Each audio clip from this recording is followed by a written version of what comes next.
Hello friends, welcome to my channel. Hope is good. I hope कि आप लोग बहुत अच्छे होंगे। आपकी तैयारी भी काफ़ी अच्छी चल रही होगी। और हाल ही में हम जानते हैं कि DSSB ने अपने जितने भी एग्ज़ाम उसके होने वाले हैं उसकी जो है डेट रिलीज़ कर दी है। और जो मेरा मेन फोकस है वो आपका JJA पर है, junior judicial assistant through DSSB। तो इसका आपने सिलेबस देख ही लिया होगा, आपको पता है कि पेपर कितने चरणों में होना है। मैं आपको आज एक छोटी सी स्ट्रैटेजी बताऊंगा जो हो सकता है कि आपके लिए कारगर साबित हो। तो इसमें हमारा जो पेपर 1 है, जिसमें आपके 120 क्वेश्चन आने वाले हैं, जिसको करने के लिए आपको 2 घंटे का टाइम मिलेगा। और ये है सेक्शन वाइज डिवाइड है। जैसे कि इसमें 60 जो क्वेश्चन आएंगे वो इंग्लिश के आएंगे, आपके 30 क्वेश्चन जो होंगे वो रीजनिंग के होंगे, और 30 क्वेश्चन जो होंगे आपके जनरल नॉलेज के, इंक्लूडिंग आपकी करंट अफेयर। तो मैं आपको एक एक करके सभी चीज जल्दी बता देता हूं, ताकि आपके ये 15-20 दिन के दिन में आप पूरा का पूरा आप मतलब 100% पोटेंशियल के साथ और मैक्सिमम एफिशिएंसी आप इस एग्जाम में दे पाएं। तो सबसे पहले हम इंग्लिश की बात करेंगे।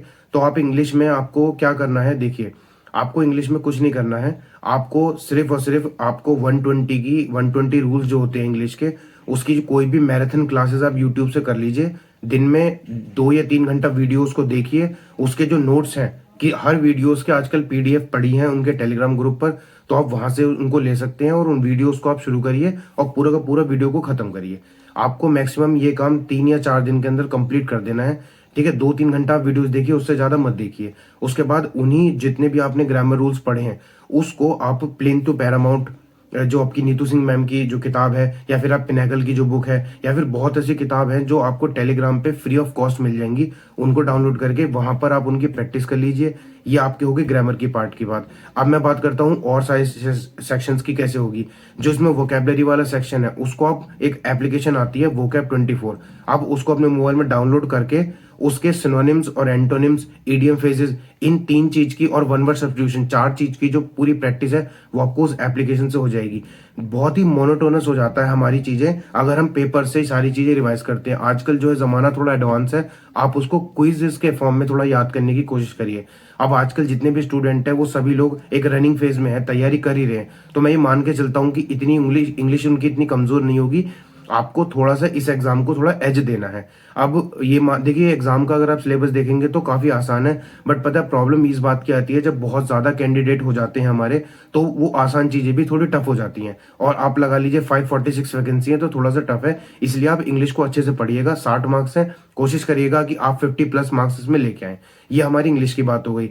और कुछ बुक्स हैं जैसे कि ब्लैक बुक हो गई वोकैबुलरी वगैरह की, और कुछ एक नीतू मैम है जो जिनका यूट्यूब पे चैनल है, उनके लेटेस्ट एग्जाम्स की, ईडीएम फ्रेजेस की, और आपके सिनोनिम्स एंटोनिम्स की बहुत सारी वीडियोस पड़ी हैं। तो उन वीडियोस को आप जो है डाउनलोड कर लीजिए अपने मोबाइल में यूट्यूब पे, और कहीं घूमते फिरते उनको चला लीजिए, उनको देखते रहिए। इस तरीके से आपको मेमोराइज ज्यादा जल्दी हो जाएगा। ये तो आपका इंग्लिश का पार्ट हो गया। ठीक है, हाँ, इंग्लिश के पार्ट में आप थोड़े से ट्राई करिए कि आप मॉक टेस्ट भी दें। वो मॉक टेस्ट कहाँ से देंगे, आप ऑलीबोर्ड, टेक्स्ट बुक, इन सब में किसी को भी आप चूज कर सकते हैं, उनके सेक्शनल मॉक दीजिए। और पूरा को, और हाँ, इससे बेटर ये भी है कि आप जो एसएससी जो सीपीओ का जो एग्जाम होता है उसमें आपके इंग्लिश के 50 क्वेश्चन आते हैं, उनको आप एक मॉक टेस्ट डेली दे दीजिए, ताकि आप ज्यादा से ज्यादा इंग्लिश के क्वेश्चन से गो थ्रू हो जाए। हमारा जो मेन टारगेट होना चाहिए इस एग्जाम में वो ये होना चाहिए कि हमने ज्यादा से ज्यादा इंग्लिश के क्वेश्चंस को कवर किया है। तो ये चीज हमारी इंग्लिश की हो गई। अब मैं बात करूंगा रीजनिंग की। तो रीजनिंग की आपको डेली प्रैक्टिस करनी है, और प्रैक्टिस करिए आप क्विज मतलब मॉक टेस्ट के फॉर्म में। वो आप सीजीएल का प्री जो एग्जाम है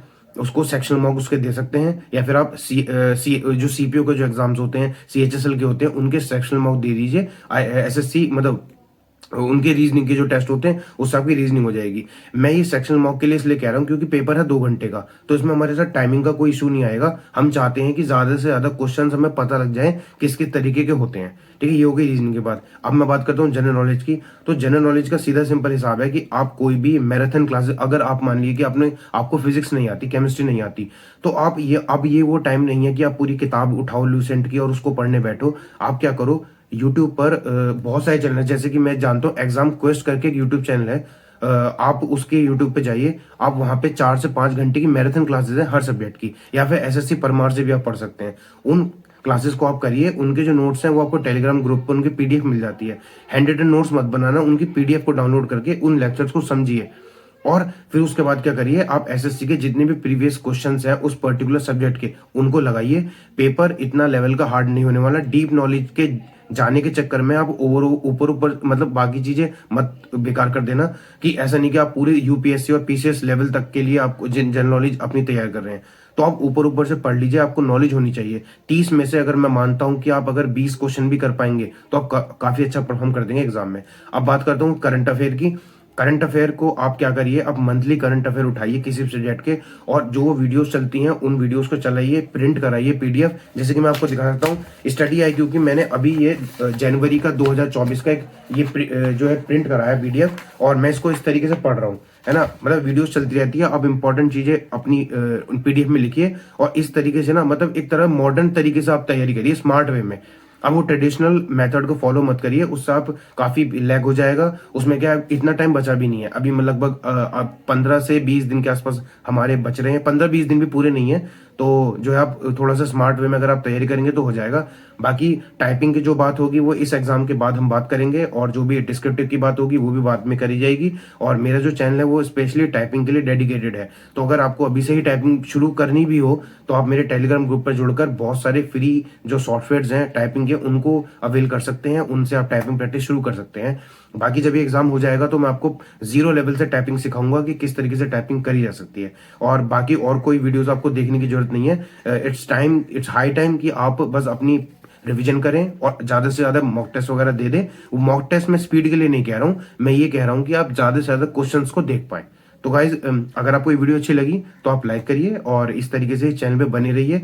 बहुत एग्जाम्स आ रहे हैं, बहुत मतलब अच्छे क्रूशल हैं, अच्छी अच्छी पोस्ट हैं, अच्छी अपॉर्चुनिटीज है आपके पास। तो गवाइएगा मत, सीरियसली होकर पढ़िए और अपना ध्यान रखिए, हेल्थ का ध्यान रखिए। Bye guys, take care.